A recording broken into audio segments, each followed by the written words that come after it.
بیٹا پیدا ہو جائے تو خوش ہو جاؤ، لیکن نیک بیٹا رہے گا تب ماں باپ کو فائدہ ملے گا، ورنہ معاشرے کا جائزہ لے لو، کتنے ایسے گھر ہیں کہ بیٹا ماں باپ پر لٹھ بجا رہا ہے، بیٹا ماں باپ کو گھر سے نکال رہا ہے، بیٹا ماں باپ کو گالیاں دے رہا ہے۔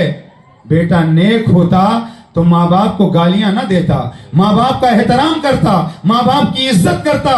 جب بچہ پیدا ہوا ابراہیم خلیل اللہ کے گھر، تو بچہ کیسا بھی ہو، کالا کلوٹا ہو، چہرے پر چیچک کے بے شمار داغ ہوں، لوگ اسے کالا کہہ سکتے ہیں، دوسرے لوگ اسے برا بھلا کہہ سکتے ہیں، مگر ماں کے اندر جو دل ہے وہ اتنا کشادہ ہے، اپنے کالے بیٹے کو جب بھی ماں بلاتی ہے تو کالا نہیں بلکہ کبھی رشک آفتاب کہتی ہے، کبھی ماہتاب کہتی ہے، کبھی گلاب کہتی ہے، اپنے بیٹے کو پیار اور محبت سے ماں بلاتی ہے۔ یہ تو عام بیٹوں کے حالات ہیں، اور ابراہیم خلیل اللہ کے گھر وہ بیٹا پیدا ہوا جس کے حسن کا جواب نہیں، جس کی پیشانی میں مصطفیٰ کا نور جگمگا رہا تھا۔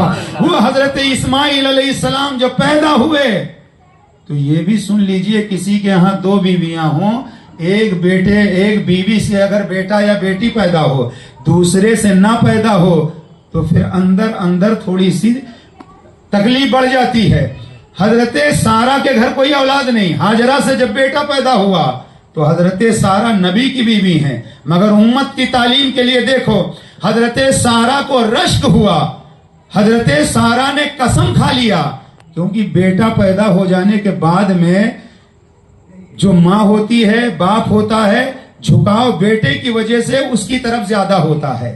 اب حضرت سارہ نے دیکھا کہ ابراہیم خلیل اللہ ہاجرہ سے زیادہ محبت کر رہے ہیں، ان کے بیٹے اسماعیل سے محبت کر رہے ہیں، تو سنو، بس باتیں تو بہت ساری ہیں، بس مختصر کر رہا ہوں۔ حضرت ہاجرہ نے کہ یہاں جب بیٹا پیدا ہوا تو حضرت سارہ نے دیکھا کہ اسماعیل علیہ السلام سے بہت پیار کر رہے ہیں اور ان کی ماں ہاجرہ سے پیار کر رہے ہیں، تو قسم اٹھا لیا۔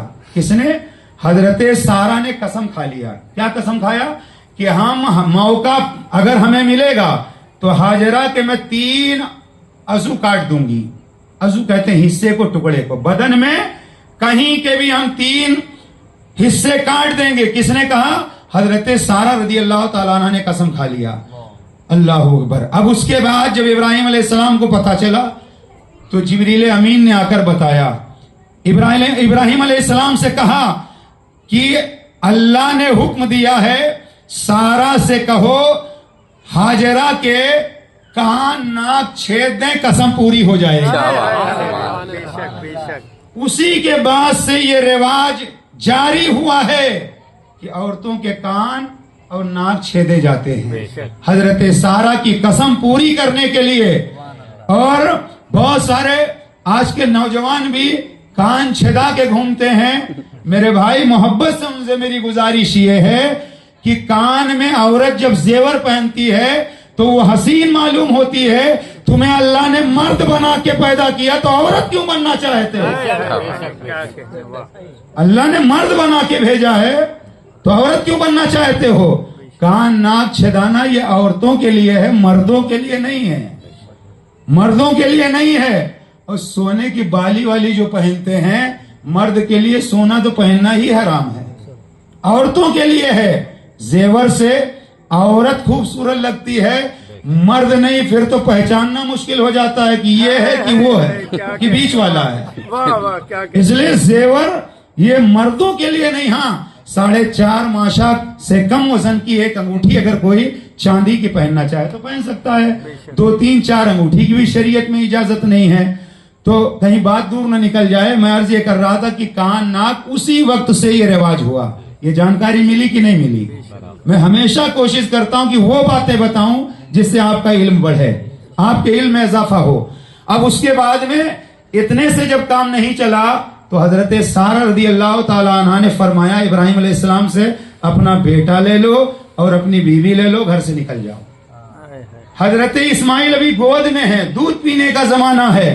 حضرت سارہ رضی اللہ تعالیٰ عنہ نے جب یہ کہا تو ابراہیم خلیل اللہ نے اپنی بیوی حضرت ہاجرہ کو لیا اور ساتھ میں جو بچہ تھا اسے لیا، اور سارہ نے کہا دور دور دراز لے جا کر کے انہیں چھوڑ دو۔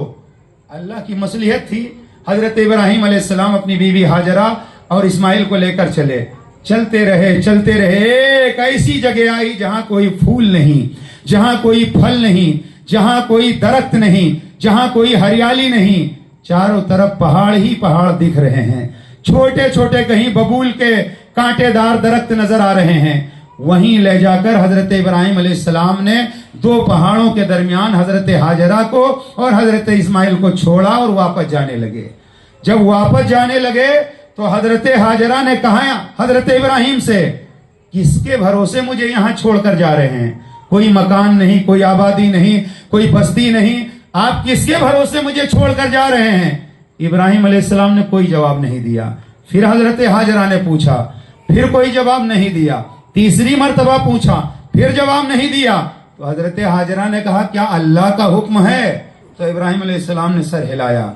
تو اب حضرت ہاجرہ نے کہا جب اللہ کا حکم ہے تو میں اس کے حکم پر راضی ہوں. یہیں سے شوہر اور بیوی کے درمیان جو محبت ہونی چاہیے وہ بھی سنیے. آج کل تو اگر کوئی لے جا کر کے اپنی بیوی کو چھوڑ دے تو بیوی وہاں سے خود ہی چلی آئے گی اور ایسا جھگڑا کھڑا ہوگا کہ طلاق کی نوبت آ جائے گی. مگر وہ نبی کی بیوی, وہ نبی کہا اللہ کا حکم ہے, کہاں. تو وہ چھوڑ کر جب چلے آئے تو تھوڑی سی کھجوریں تھی, تھوڑا سا پانی تھا. چند دنوں کے بعد کھجور ختم ہو گئی, پانی ختم ہو گیا. اب تو جب پانی کا نام و نشان نہیں تو اب حال یہ ہے کہ ماں کے پستان کا دودھ بھی خشک ہو گیا. اب شیر خار بچہ ہے, ماں کی ممتا تڑپ رہی ہے. کہیں ایسا نہ ہو کہ یہ ننھی سی کلی مرجھا جائے, کہیں ایسا نہ ہو کہ اسماعیل